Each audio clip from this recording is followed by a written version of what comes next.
आज Doubtnut app download करें। Doubtnut पर अपने सभी गणित, रसायन विज्ञान, भौतिक विज्ञान और जीव विज्ञान के डाउट्स का करो सफाया।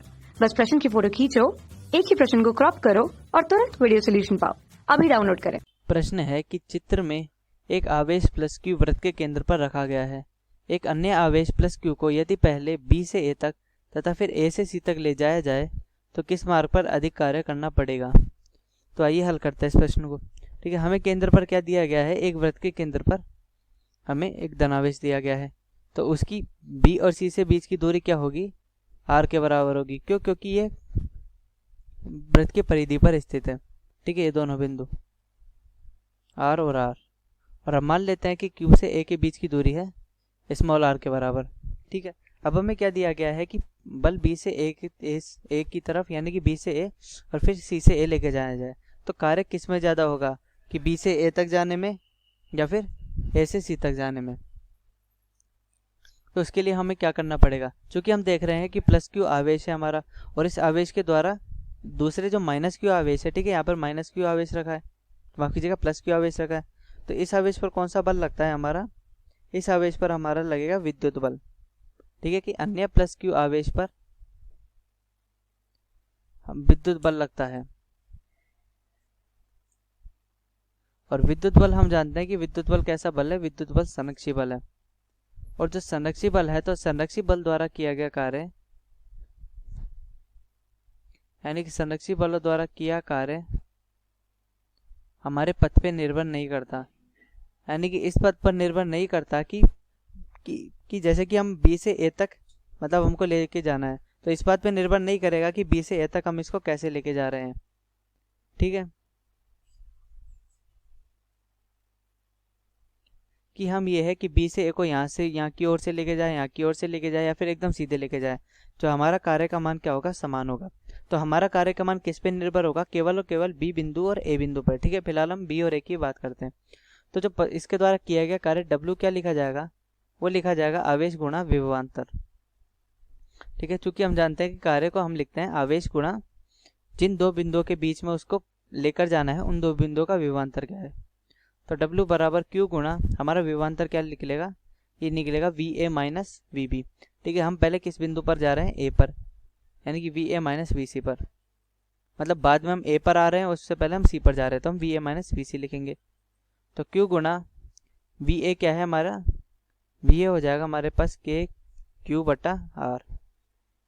ठीक है, हम जानते हैं कि एक बिंदु आवेश से R दूरी पर विद्युत विभव किस प्रकार लिखा जाता है, और ये माइनस हो जाएगा हमारा KQ बटा कैपिटल R से। ठीक है, इस प्रकार से हमने क्या निकाला, हमने इस प्रकार से कार्य का मान निकाल लिया।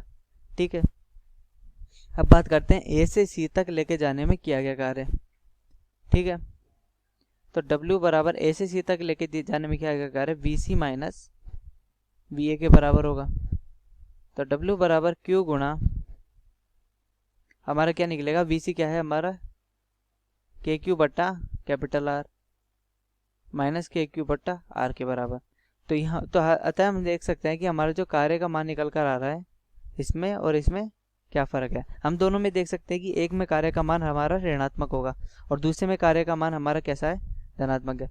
ठीक है, अगर हम देखें कि इसमें KQ माइनस इसमें KQ बटा R है और KQ बटा कैपिटल R है। अब चूँकि हम जानते हैं कि कैपिटल R हमारा बड़ा होगा स्मॉल r से, तो 1/r हमारा छोटा रहेगा, माफ कीजिएगा छोटा हो जाएगा ये 1/r से, तो 1/r माइनस 1/r क्या रहेगा, ये 0 से बड़ा रहेगा। ठीक है, अगर हम इसको इधर लेके जाते हैं तो ये 0 से हमारा बड़ा होगा।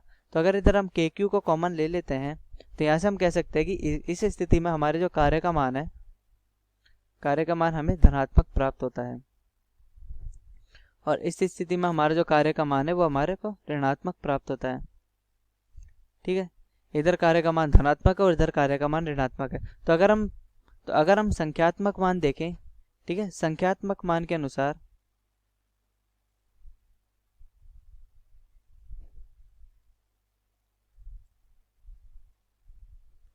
तो जो कार्य होगा A से B तथा A से मतलब B से A तथा A से C पर, वो कार्य कैसा होगा, समान होगा। क्योंकि हम संख्यात्मक मान के अनुसार क्या कह सकते हैं कि हम दोनों की संख्याएं देख रहे हैं कि दोनों के अंदर संख्याएं कितनी है। अब चूंकि हम जानते हैं कि दोनों के अंदर केवल और केवल चिन्ह का फर्क है, तो अगर दोनों के अंदर केवल चिन्ह का फर्क है तो हम कह सकते हैं कि जो कार्य होगा वो परिमाण रूप से समान होगा। लेकिन अगर हम चिन्ह सहित बात करें कि चिन्ह सहित, ठीक है, चिन्ह सहित बात करें तो सबसे अधिक कार्य किसका होगा? अधिक कार्य हमारा होगा जिसका कार्य धनात्मक में निकला है। ठीक है, धनात्मक कितना निकला है? बी से ए पर। ठीक है, तो अतः अगर हमें संख्यात्मक मान चाहिए तो संख्यात्मक मान के अनुसार हमारा जो कार्य होगा वो समान होगा। और अगर हम चिन्ह सहित बात करें तो चिन्ह सहित हमारा उत्तर होगा बी माइनस ए। अब चूंकि हमें प्रश्न में नहीं दिया गया है कि जो कार्य का मान है वो कार्य का मान हमें किस प्रकार लेना है। ठीक है, अगर हमसे पूछा होता कि कार्य का परिमाण क्या है तब तो हम कह देते हैं कि दोनों समान है, लेकिन हमसे कार्य का परिमाण नहीं पूछा गया। तो इस स्थिति में हम कार्य को दिशा सहित मतलब चिन्ह सहित लेते हैं। अगर कार्य हमारी सदिश राशि होती तो हम दिशा सहित लेते हैं, लेकिन ये हमारी अदिश राशि है तो हम चिन्ह सहित लेंगे। और चिन्ह सहित लेने के अनुसार हम कह सकते हैं कि बी से ए तक जाने में किया गया कार्य अधिक होगा। तो अतः हमारा प्रश्न का उत्तर क्या है? हमारे प्रश्न का उत्तर है बी से ए तक। कक्षा 6 से 12वीं से लेकर नीट, IIT, JEE वो एडवांस के लेवल तक 1 करोड़ से ज्यादा छात्रों का भरोसा।